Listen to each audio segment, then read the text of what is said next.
Okay, so I've got Scott Mathias back with me today for a second part of our conversation for Wellness Uncut. And I've actually spent a few weeks now just reading through the first part of Scott's book, The Antares Seals, which is absolutely amazing. It's very enlightening, and I've learned so much already just through, scanning through the pages and absorbing the information, because it is quite extreme, some of the information, and it certainly makes you think in a very different way about a lot of things in life.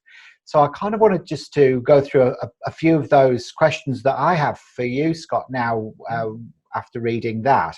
And I guess that the first one would be, with reference to the Draconians and, why is all this stuff going on now in America? And I know that you talk about the stain and the remnants of the Draconians who have left the planet now. But, is this their last kind of fight before they fizzle out and go completely, do you think? Yeah. Look, Hayden, thank you so much indeed for inviting me back at this time to your Dreemtime Academy. It's wonderful to be able to add some commentary and make it quite contemporary. So the book is most definitely in some respects hard and fast from the point of view of using the symbols and things, but it's the surrounding narrative. It's the back office story which basically is causing a lot of people concern at the moment. And people are in this state of lockdown, going through the whole CD thing, which is another story. We won't go there. But I have to say, as part of the scenario of the stained ones and the role that the shadows and deceivers are playing, and they're still trying to play with the hearts of humans here. And then you get all this disturbance, all this further division, and the race thing that I spoke about in the book. You get this occurring in the United States, and people are genuinely sad for what has occurred. Sad for not only the young man who lost his life, George Floyd, and his family, but sad for the officers involved, sad for the whole scenario which then unfolded in terms of the conflict with regard to the rioters and the looters and things like that. And also the so-called stained ones, the remnants of the Draconians or the Dracos, who have it still within them to want to control. It's all about control. And, the loving, divine human does not have a desire to control. There's a state of balance and equanimity in that reflection. But these guys and women are just outrageous. It's just totally outrageous. And you can see it, even down to the point where piles of bricks are turning up in non-construction areas, literally on the corners of streets, brand new bricks for the rioters and the looters to pick up and throw. Now, who's behind that? Only the ones whose hearts are totally misguided, and only the ones who have within them remnants of that stain, as I refer to it as. The book, the actual Dracos, the physicality and the conscious physicality of the Draco stuff, they have left. But what they've left they have, gone from the planet, but what they've left on the planet in the hearts and minds of some of these other individuals is just beyond belief. My folk upstairs are just staggered. I mean, they always knew that the humans in the place of incarceration and prison planet and all that sort of stuff, were in a bad way, but they didn't realize that the fight at the end, which is really the last hurrah, it is the last hurrah, would be so traumatic for the humans, because you've got a fair percentage of humans who've really rushed straight into the heart space in the last few months. And then, most of these heart-filled humans want to remain in that space. And then you've got the emergence of an awareness around the new earth in terms of frequency and love, care, and compassion. And then all of a sudden you get this debacle. And of course the news media love it. They love it. But it's only still a very, very small proportion of humans who are essentially off the rails. They're bad. They're, as I said, their hearts are stained with the old Draco consciousness. So the upside is there's more of us than them. And the best way we can actually participate with all the shenanigans is actually not to participate. Just turn it all off. I don't know where you live, but I'm sure that many of your viewers are in parts of the planet that afford them the opportunity to go into isolation. And where I live here in Australia, we've been in this literal bubble.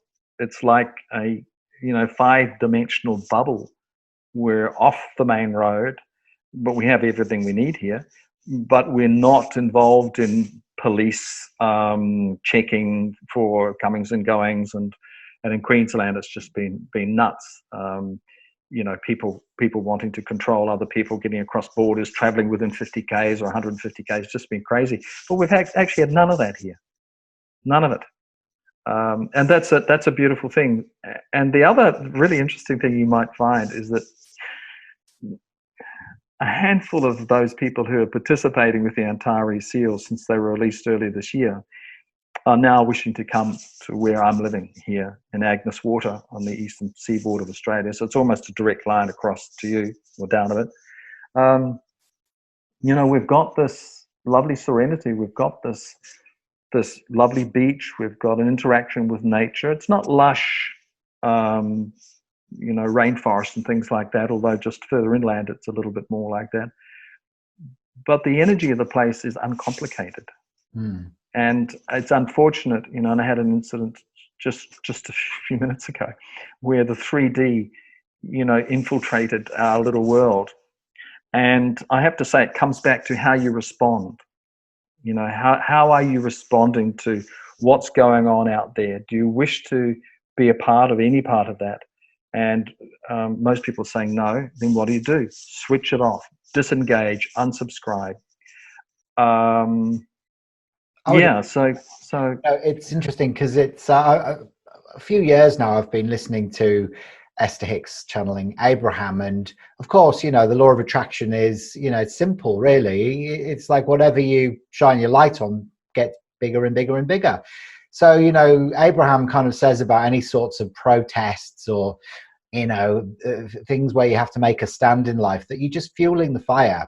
Yeah. And really the best thing that you can do is just turn your attention onto something that makes you feel good instead, because it diffuses it and you attract more of that.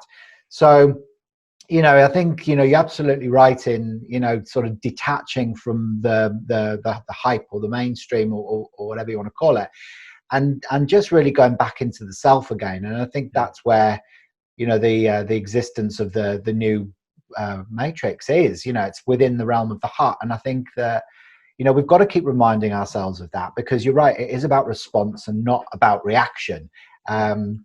And I guess that takes me on to the next question that I've got for you as well, because, going back to your book,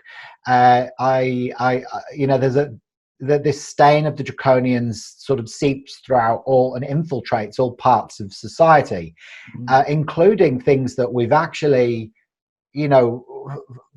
believed to be good, ultimately, things like, the chakras and the energy centers. And I think that this is quite an important topic to cover, because being a Reiki master myself, and I know that you were once a Reiki master as well, and you had your symbols removed, because even that the old notion of the separation between the chakras, it was a Draconian kind of concept initially as well. So could you elaborate a little bit more about that? Because I know that, ultimately, and anybody who's doing any sort of healing work, it is beneficial, but it's not really about the intent. It's more about the symbolism associated with Reiki, isn't it? Absolutely. And, Reiki was very good to me during the time that I participated with it. And please do not misunderstand my motives or my intent associated with having the symbols removed. It was very good to me. It without doubt provides a doorway, a gateway to actually filling the body with brand new frequencies. And I saw, subsequent to the removal, I just saw it as the Reiki as a stepping stone to where I am now, because the moment that the symbols were removed, I then moved into another phase of awareness, because there was no construct to which thought had been given through the symbolism, holding me back. Now, the interesting thing about the Antares Seals is that they're not anywhere in the body, which is really good. So get that into context. It's just things that you're participating with to support your frequency elevation process. Coming back to chakras are, I know it was a shock for a lot of people when they read it in the book, that in fact, we are, my understanding and awareness of all this now is you're just one chakra now. You're one chakra. But each of these chakras was commandeered by the Draco, particularly the base chakra, in the form of the sexual spark or the sex energy, the sex spark. And there's a whole industry around that. The deprivation associated with the sex industry as such is quite profound. And it comes back to this issue of personal value, self-esteem. And then you've got derivations of that which move into the whole pedophilia thing, the human trafficking, the child trafficking, things like that. And you're seeing the remnants of that play out through what's happened in the United States with the billionaire fellow. What was his name? I can't even remember his name. We won't mention his name. Who literally just, had a procession of young girls. And all of that's playing out now. The truth is coming to the fore. Because it's not needed. It's not needed. And that's part of the dislodgement or the relocation of your emphasis, dislocation from a need to actually continue to be there and then put your heart in the right space. It's not to say, for instance, that color, light, and sound for certain parts of the body doesn't have any relevance. I believe it does. It has tremendous relevance for certain parts of the body. My particular sphere of interest, because of the personal issues associated with, say, digestion, right here, right in the solar plexus, which in itself is designated seat of power. That's where allegedly the self resides. And in behind the actual gut muscle, the gut compartment, of course, is where the solar plexus resides. And this is the recipient of, great knowledge and wisdom via the sun. And this, of course, just infuses all the heart area. So, I'm not saying that there isn't a role for that. There is a role for that. Everything is frequency and energy. It's just about the attachment to the need to have plonk, plonk, plonk, plonk, plonk inside the physical form, when in fact you're one beacon of light. You're not a whole lot of little lead light beacons that make up one big glow. You're just one big glow. And from our point of view, from the Elan point of view, this is the notion that is lived by, because the seals are definitely opening up so many opportunities for people to remember who they are. Each seal is associated with each of the 12 strands, the emerging 12 strands of DNA. Inside each strand of DNA is a language or a frequency of your star family. So each of those particular strands of DNA has a symbol associated with it, which will be which comes from here. So each of the 12 seals is associated with each of those. And it's interesting that the 12 seals and the 12 strands of DNA is all about switching on frequency.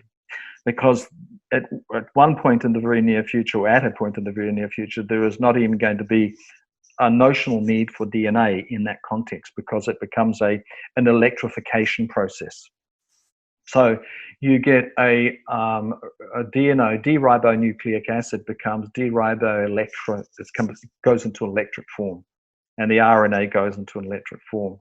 So again, it's just part, I guess, Hayden, of dismantling the ancient notions around chakras, which goes back, thousands of years, into Sanskrit, Ayurveda and things like that, where we're just getting rid of a lot of the myths and the symbology associated with the need to fix our relationship with something. This is the human relationship with something. Okay. And I say in the book, there's nothing between you and the prime source, God, call it whatever you like. So that's the context. I that understand. that I talk about. Yeah, that makes sense. Because the other thing that you mentioned as well is the moon, you know, and this is probably, for me, it's one of the most exciting things that you've written about in the book that I've read so far, and the belief or the understanding that it was actually placed there as a satellite, Draconian. Again, you know, and it's on the dark side of the moon. There were all these constructs that were almost like beacons or antennas that were able to, as used as a communication system between the Yeah, Draconian moon yeah, and then Draco technology. Draco technology, and Yes, the lunar missions. You know, they were actually, you know, back in the Apollo days, were there to deconstruct some of those towers. So yeah, could you elaborate a bit? What's happening to the moon? Why is it there, and where's it going? Well, basically, the rays of the moon, when it was operating at optimum and maximum operational efficiency, this is going back a ways now, because gradually in the last 1,000 years or so, the impact that the moon has on the planet is beginning to just wane. Think of computers that need servicing. And if the computers actually have a virus, then the computer is unable to generate at full capacity. So things come unstuck, all sorts of things, weird things start happening. When the Draco were removed, they lost their ability to service the computational capacity of lunar. And thus what has happened is we've just seen a gradual degradation of the impact or power that the rays that have been coming from the moon, spreading over planet Earth and into the human beings, has diminished. Hence, you've seen this gradual level of awareness and mindfulness start to overtake. This is why we're actually getting people waking up.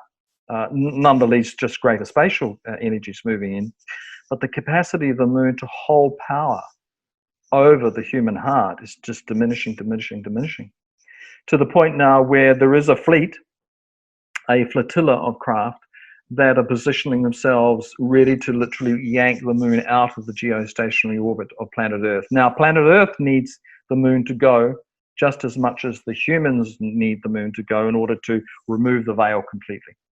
And all of that will be synchronized beautifully, but it is beginning to happen. You're seeing moon orbits starting to look weird. I have people commenting the whole time. 1 minute was there, the next minute was there. It's like it's gone backwards and things. So things are changing from a spatial perspective. Just a horrible device in order to keep this beam going over the humans, in order to have them believe that this is the reality.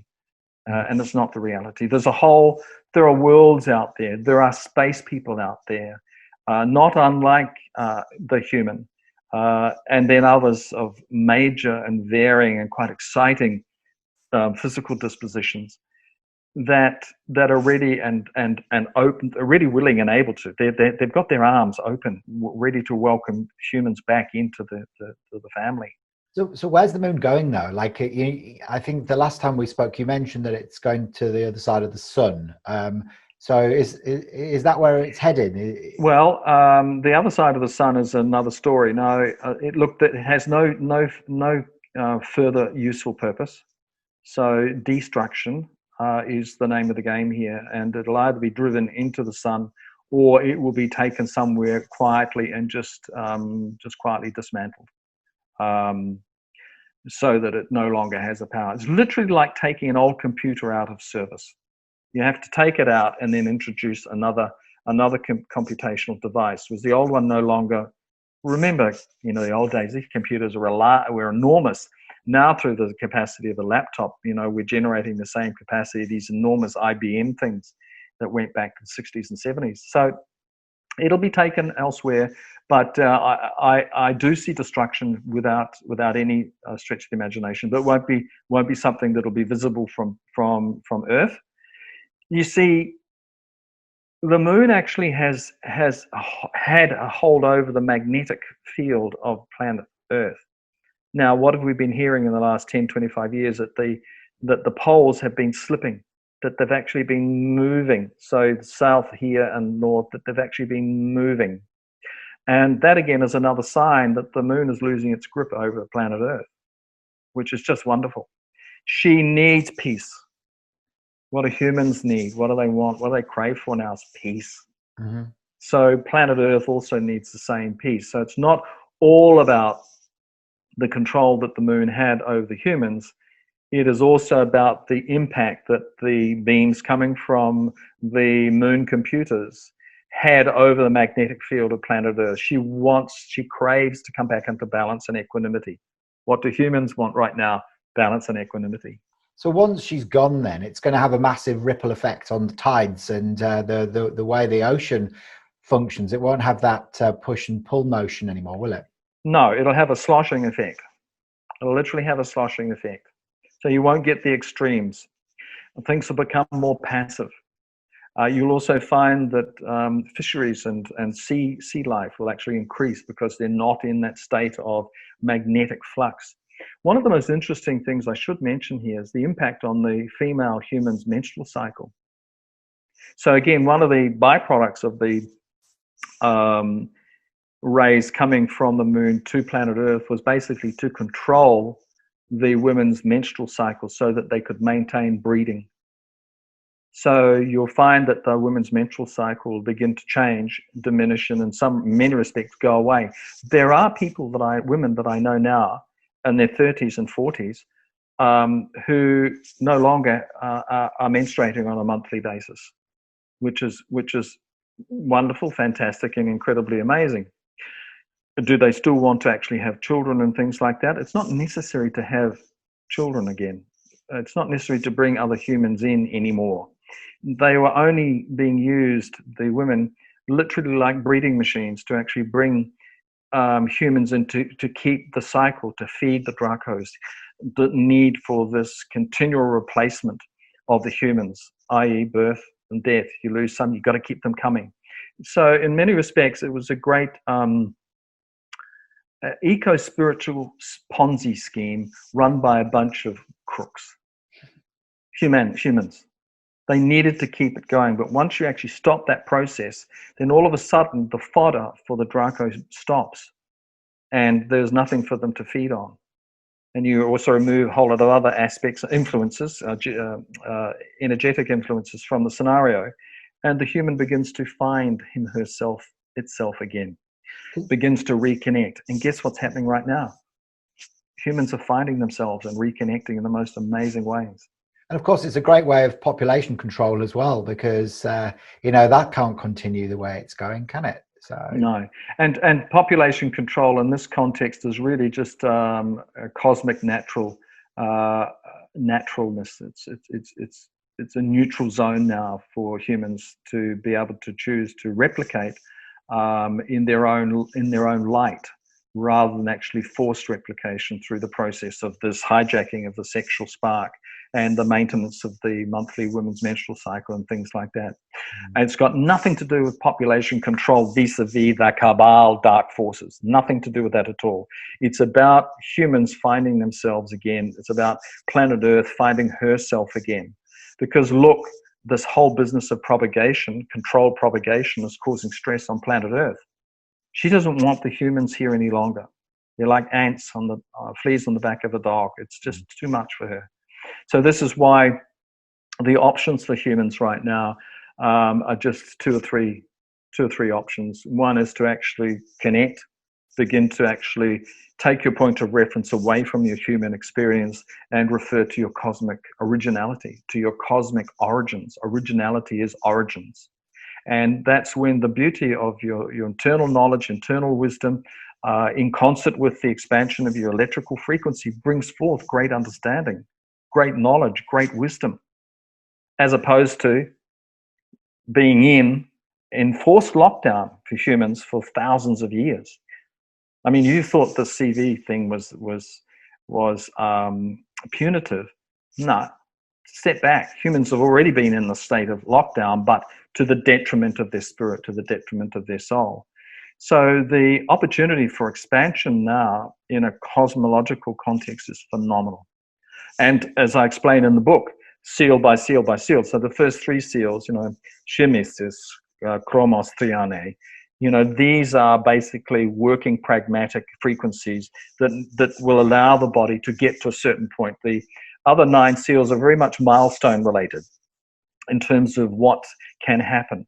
We talked before, pre-discussion, about where the thought goes, the energy flows. So the idea now is to take your thought to that connection, and the seals are merely tuning forks that allow you to literally tune your capacity as you move. And it could take a minute because of some instant recognition, an hour, 24 hours, could take some weeks, or could take several months. But I have to say that things are going to occur anyway. Let's be prepared. Let's prepare the human body for what is going to take place. And this is that point of final correction. Gilamos. This is the point of final connection, when that wave literally sweeps right through this part of this galaxy, and everybody and everything in it is caught up in what's the best way to describe it? The beautification of the connection. This is when that love energy just infuses everything. It's very difficult for love energy to penetrate density, especially density in the human body. And this is why the seals are really good for just quietly and without any non-cathartic way, just release density in the body by introducing higher frequencies. And where we're at with this in terms of 1056, say for the first seal, is double the 528, which is the most commonly recognized frequency for the heart. No, the human being has a capacity to go to tens of thousands of megahertz in measurement, or hertz in measurement predominantly, because the human is an electrical body. So what is your capacity? And capacity is an electrical terminology. Remove the impedance, which is also electrical terminology, and the energy begins to flow through the entire being. So the ultimate outcome here is bioelectrification. And humans, some are beginning to wake up to just how massive and amazing this whole process is now. So this wave of photon energy, which you're describing as being like a wave of divine love that's infiltrating every aspect of our cellular body. And that comes in on a resonance or a specific frequency, and that's coming from. I know where you're going. Go on. Go on then. Tell me, where am I going? Well, there is telemetry to actually. There's the one for point of final correction. There's telemetry through the Schumann Resonance, which actually indicates very clearly what is going on now. So that Schumann Resonance, SCHUNNAN, and it's actually a Russian site, which is brilliant. It's quite secure, even though it doesn't have a little green lock there. And I just refresh it daily. Keep the URL in my browser. Refresh it. I can see on an hourly basis. Anybody can. What's happening? And you're seeing these shards of just white waterfall light beginning to actually appear, but appear with repetition. One of the other things that people are noticing is that you're seeing these spikes, these single lines, which are actually emerging in the Schumann Resonance, in this telemetry that they're displaying. And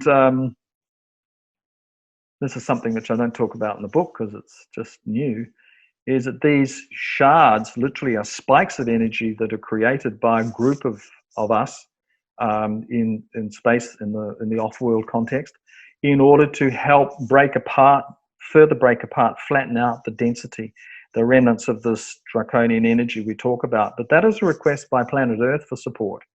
The humans are getting the benefit of that as well. And literally like a spike, chung, and then it just goes like that across the planet and just mops up density. Because the density, the three-dimensional consciousness is just very, very veneer-like across the surface of the entire planet Earth. Going beneath into the mantle and crust of planet Earth, you get her purity, you get her wisdom, you get her beautiful being just existing, but it's this outer skin. It's like a skin disease. It's like dermatitis. And funny how dermatitis appears on the human body, or eczema, or psoriasis, and things like that, because it is the micro-macro thing. What is happening to the human body is also happening to planet Earth. So we are basically literally bombarding the surface of planet Earth with these lights, these beams of powerful energy, which actually further dispel what is going on here. We're doing our best to mop up the density that exists at the moment. And is this affecting human beings physically as well? Because what I've noticed happening with me, and I know a lot of the people that watch me as well, are getting these ascension symptoms. And one of them in particular is this very high pitched frequency sound within the ears. And actually for me now, my ears have got so sensitive to it that they've started like, I don't know, like they're not coping particularly well with it. So like 1 minute it's dry and the next minute it's getting a bit wet, and then and it's not like I've got an infection or anything. It's just something that's like, happening, and I'm aware of it happening at night as well. There obviously are other ascension symptoms as well, like, an indescribable thirst and tiredness or overwhelm. The Wi-Fi fog. Yeah, all of that. But foggy. The frequencies, is that how, is this how the humans are kind of perceiving it? Absolutely. And remember, the human physical is, between 70 and 80% water, and water conducts electricity. So the human is already an electrical being, but what we're doing is we're just transmuting the perceived notion of this physical uniform into light again. And this is another way that the human actually gets the benefit of these spikes that's actually hitting the planet. And it really is the ringing, like my ears at the moment through the headphones are screaming. It's like a whoosh with a scream inside of it. And I'm also getting different sounds on either side. And then I'll get that stereophonic type movement where you get this incredible ringing in one side, and it moves round the back of the head into the other ear. And that's like some calibration. That's the physical calibration. It's nothing that the human ear cannot cope with, I have to say. Everything that is capable of being accepted, transmuted, changed, and lived with. But it is a side effect of what's going on. Now, just coming back to these little beams that we're putting onto planet Earth at the moment, they're actually helping to mitigate. They're helping to flatten things out a little bit. So going back about maybe 6 months ago, people were feeling high levels of nausea and unsteadiness, lightheadedness, and things like that. For many who are experiencing that, that's flattening out a little bit, but the ringing in the ears is still there, and just mild, dull, foggy type headache. The cerebral fluid is a mush of literally electrical circuitry. So it is obviously being affected by the changes that are occurring from a spatial perspective. The expansion of the mitochondria, this is the other thing. The mitochondria is the dynamo that sits in the cell nucleus, the cell nuclei of all the cell in the human body. So the body is actually electrifying from the inside out, as it were. So being affected by what's coming in, and then the mitochondria literally are glowing, they're lighting up, and then expanding this electrical charge right throughout the entire human body. So mitochondrial health is really important vis-a-vis whole food, plant-based. Eat light food, that contains, living energy, not just nutrients, because that also supports the human body. It's interesting. This weekend, with my Patreon group, I'm going to be talking about the telepathic nature of DNA, because each of these emerging 12 strands, two further 10 strands, can contain up to 30 remnants of DNA associated with your star families.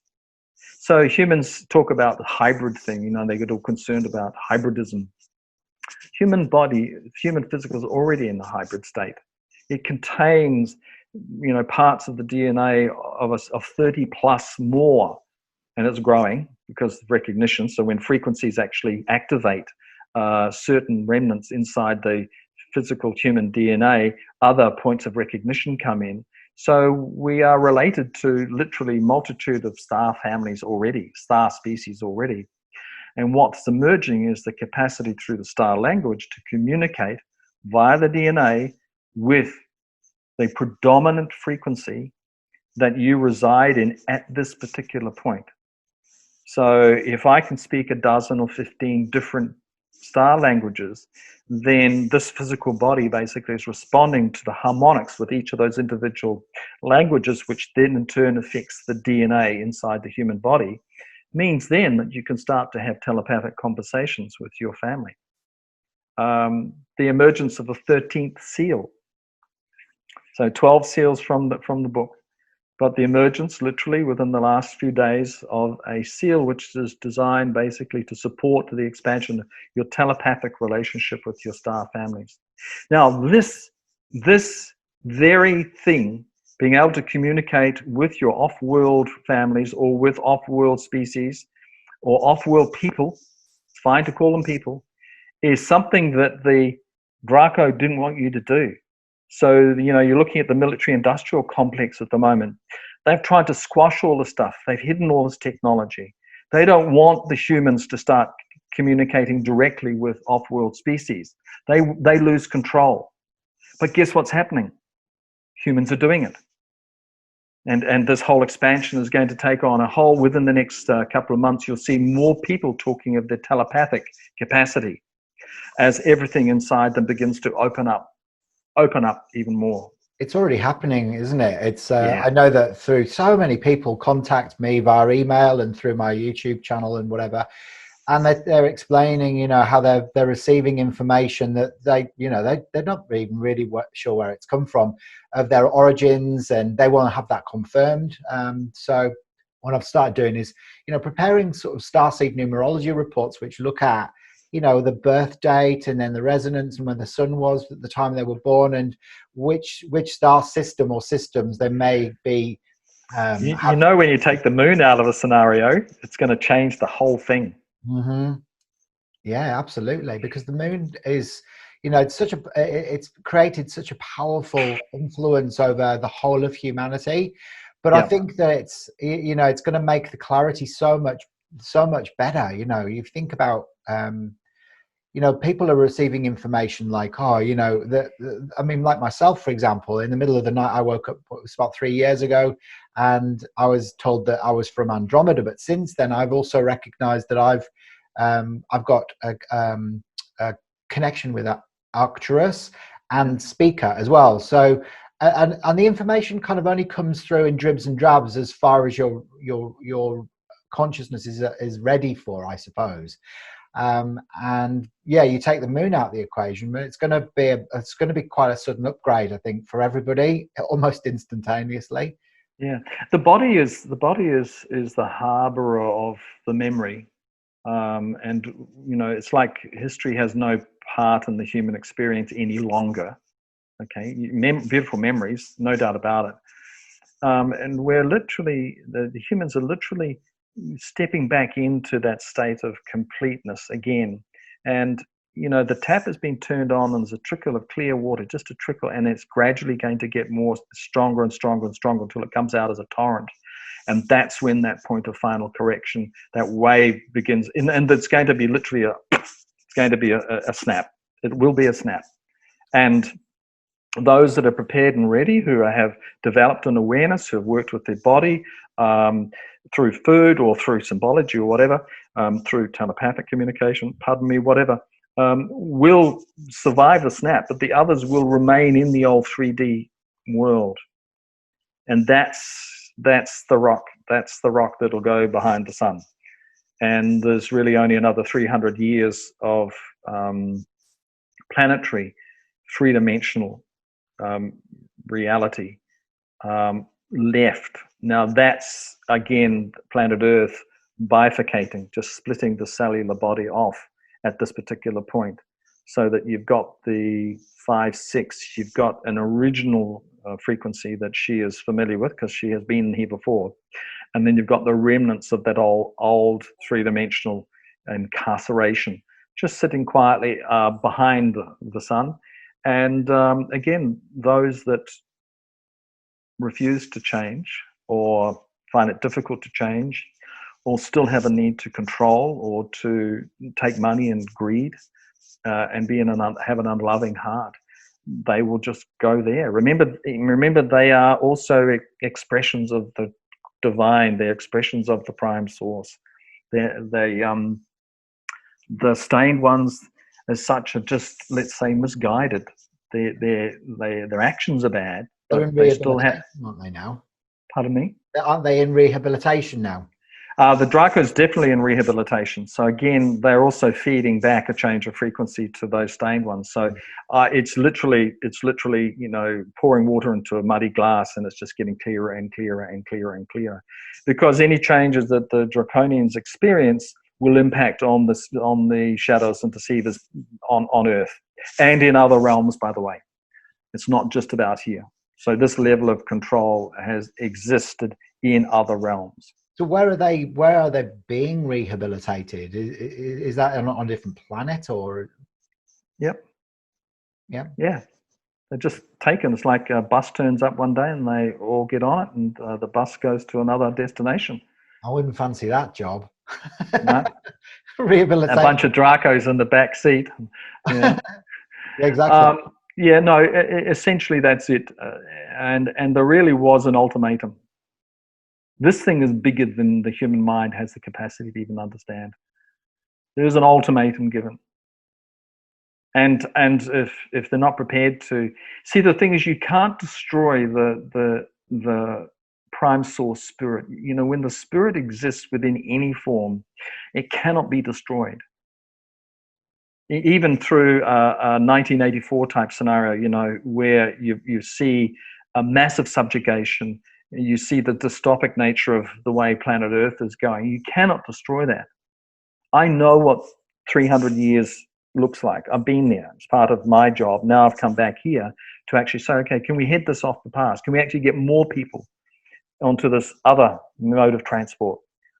Can we actually encourage more people here, so that literally the old three-dimensional world, which I said has only got 300 years left, literally dissolves.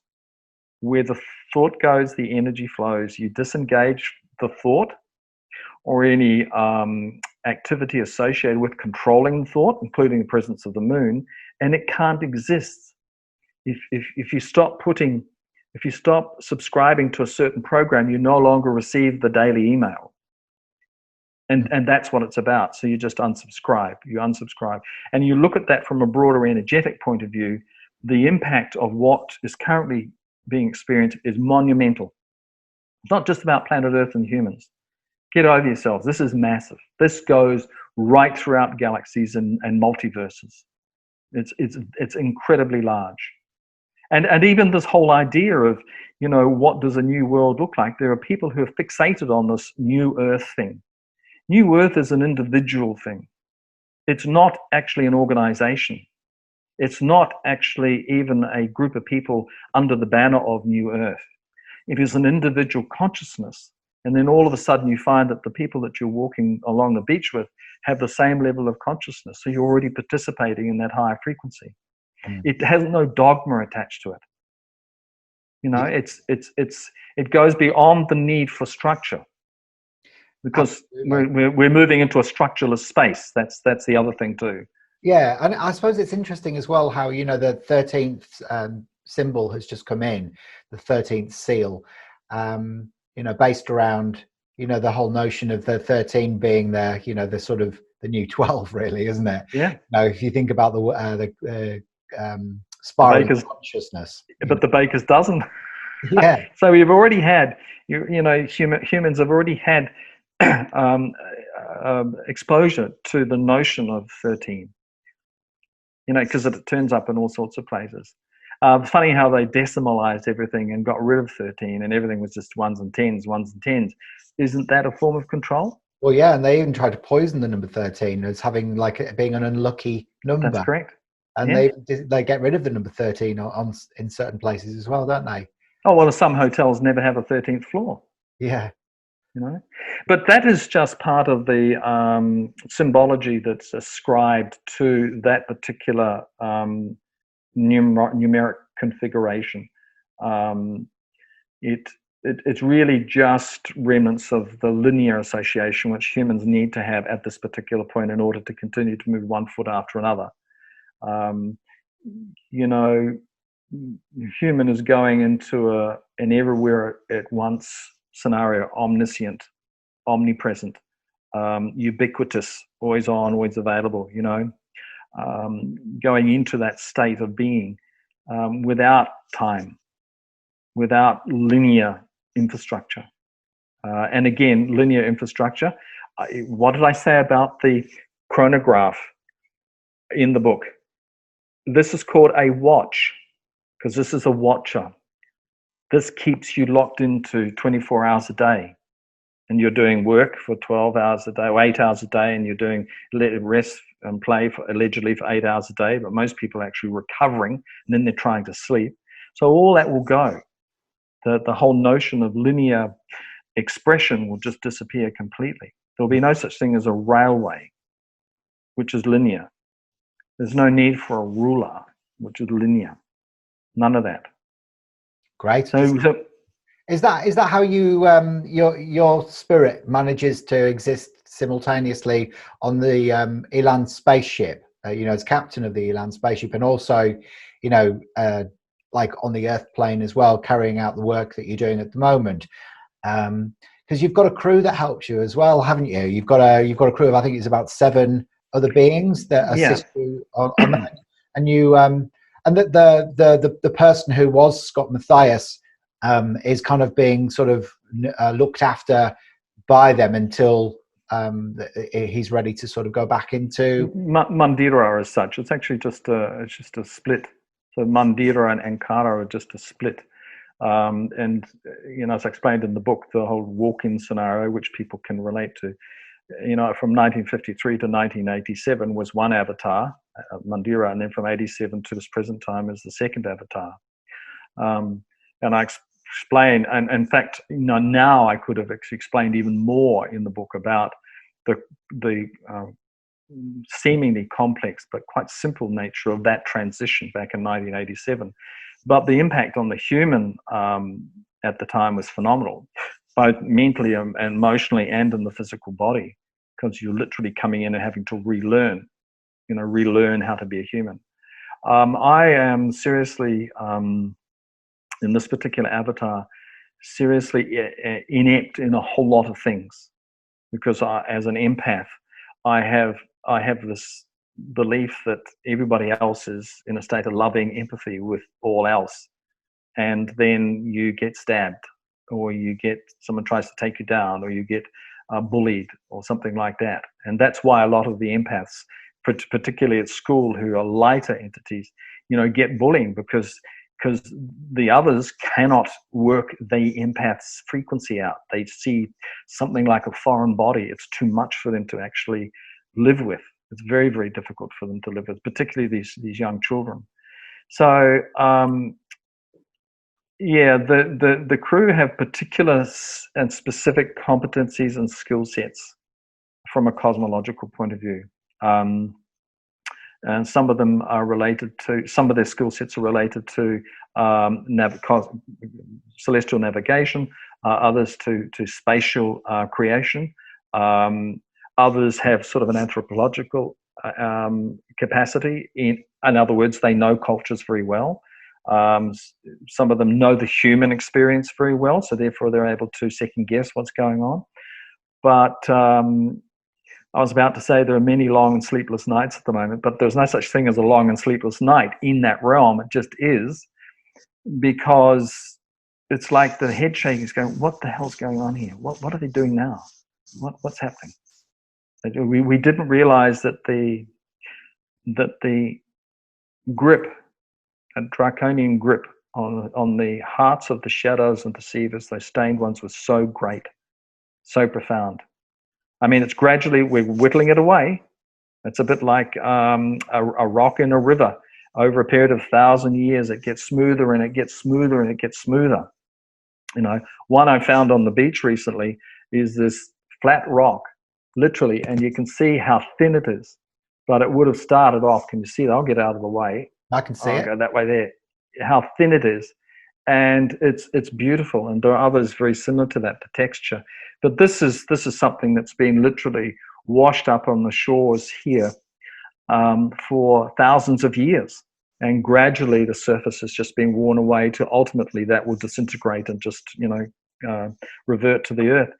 So this is very much like the work that's being done on these particular individuals.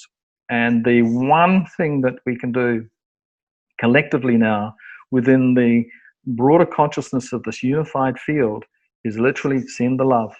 Just be in love with all that is around you, because it can't be touched. And once you're oscillating at a higher frequency here, and there's what's going on in America and lower frequency, the whole Draco is quite low frequency, you can never go back. They'll try and pull you back, but you know the difference now. You just come back up, turn the TV off. Any fear, any old things associated with the remnants of control, subjugation, the prison thing, they just begin to dissolve. And this is where the seals, so this is the full circle, this is where the seals really come in. The first one is the love. Everything is filtered through your heart, so everything turns a full cycle. Well, thanks again, Scott, for today. It's been fantastic having another chat with you and an update really on what's going on in the world. I think the last time we spoke, it was, kind of like early stages of the lockdown, and, we were discussing how that was having an impact on everybody. But now, obviously, that's escalated into what's happening now, and it all kind of reflects and kind of connects in all sorts of different multi-dimensional ways. So who knows what our next conversation will bring, Scott? Another 3 months from now, and things will be different again. Things are happening literally on an hourly basis, Hayden, and it's just so wonderful to see what's transpiring. It absolutely is incredible. And you have chosen, your viewers, and other people who are part of your group have chosen to be here at this time and to be in reflections that actually confirm or affirm what they're thinking and feeling. No one is alone here. That's it. And if people feel like they're going mad or going off the deep end, your network has the capacity to just draw them in and comfort them, which is really, really important at the moment. We're seeing everything collapse. We're seeing the whole paradigm, the whole three-dimensional matrix collapse. We're seeing notions, ideas that were impregnated into generations of belief systems collapsing. And where do people go when they've seemingly got nothing to hold on to any longer? And that is this connection. This is this connection with the prime source. Absolutely. It's the only option now. So get into it. Yeah. Excellent. All right. Well, listen, thanks again, Scott. And I'll look forward to catching you next time. Bye for now. Bye-bye.